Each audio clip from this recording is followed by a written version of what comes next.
गांव के आखिरी छोर पर एक टूटी फूटी सी झोपड़ी थी। उसी झोपड़ी में रहती थी बूढ़ी अम्मा। उम्र 80 के पार थी, कमर झुकी हुई, हाथ कांपते रहते थे, लेकिन आंखों में अब भी आत्मसम्मान की आग जलती थी।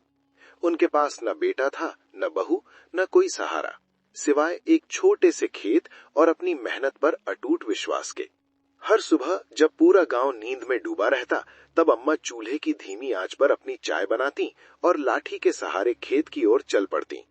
लोग उन्हें देखकर हंसते, ताने मारते। अब इस उम्र में काम किस लिए? कोई कहता सरकार से मदद ले लो, लेकिन अम्मा कभी किसी के सामने हाथ नहीं फैलाती।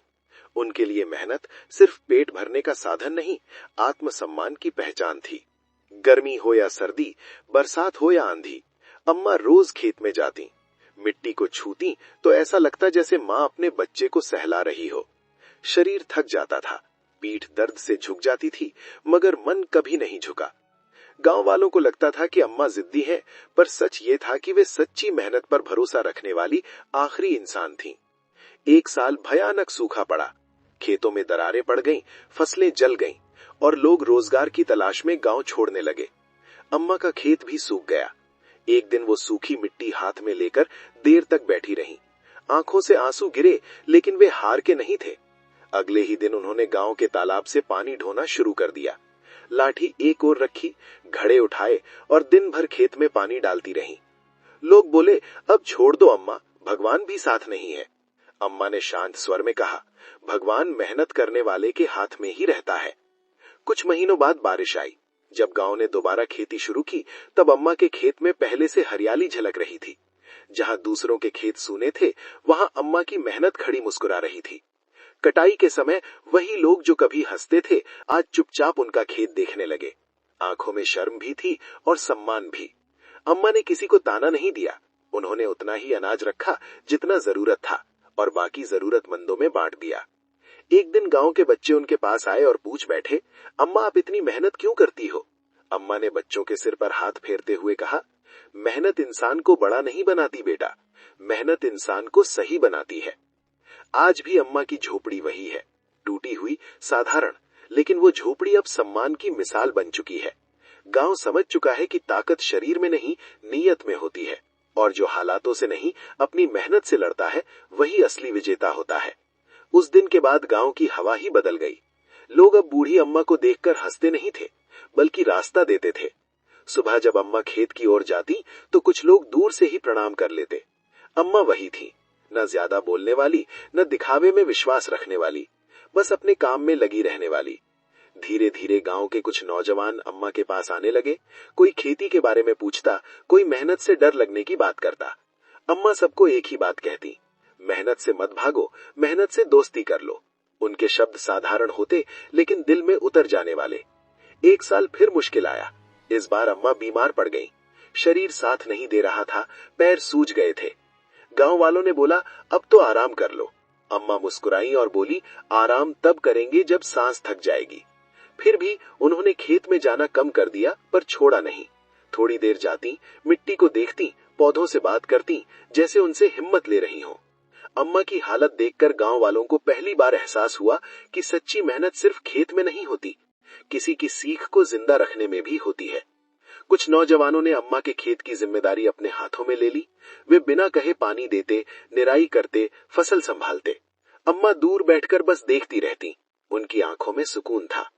एक सुबह सूरज निकलने से पहले ही गांव की झोपड़ी के बाहर भीड़ इकट्ठा हो गई। अम्मा चुपचाप चली गई थी, न कोई शोर, न कोई शिकायत। उनकी हथेलियां मिट्टी से सनी हुई थीं, जैसे आखिरी सांस तक मेहनत उनके साथ रही हो। उस दिन पूरा गांव रोया, लेकिन वो रोना कमजोरी का नहीं था। वो रोना एक वचन था कि अम्मा की सीख को मरने नहीं देंगे। अम्मा का खेत अब गांव का खेत बन गया। जो भी उसमें काम करता, वो मेहनत को पूजा की तरह करता। आज भी जब किसी को मेहनत से डर लगता है, गांव के बुजुर्ग बस इतना कहते हैं कि अगर हौसला कमजोर पड़े तो उस झोपड़ी की ओर देख लेना, जहां एक बूढ़ी अम्मा ने सिखाया था कि मेहनत कभी बेकार नहीं जाती। समय धीरे धीरे आगे बढ़ता गया। अम्मा की झोपड़ी अब भी खड़ी थी। मिट्टी की दीवारों पर बारिश के निशान और धुएं की पुरानी लकीरें साफ दिखती थीं। कोई उसे तोड़ने की हिम्मत नहीं करता था। वो झोपड़ी अब रहने की जगह नहीं, यादों की जगह बन चुकी थी।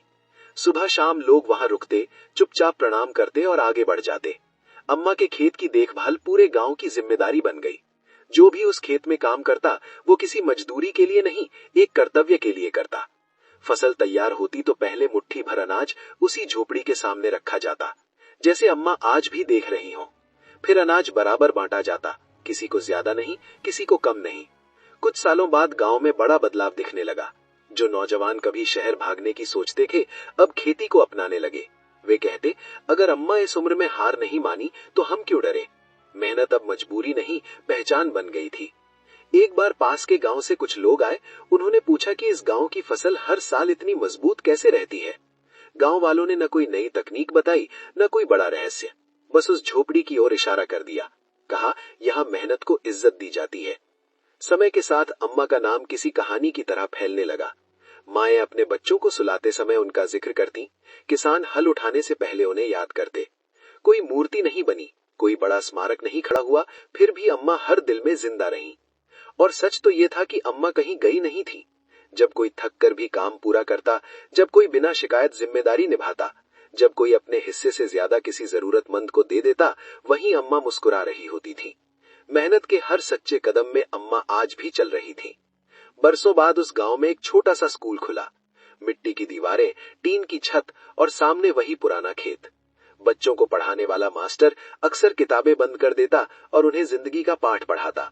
वो कहता, अगर पढ़ाई बोझ लगे तो उस खेत को देखो, वहीं से सीख मिलेगी कि रोज थोड़ा थोड़ा आगे बढ़ने का मतलब क्या होता है।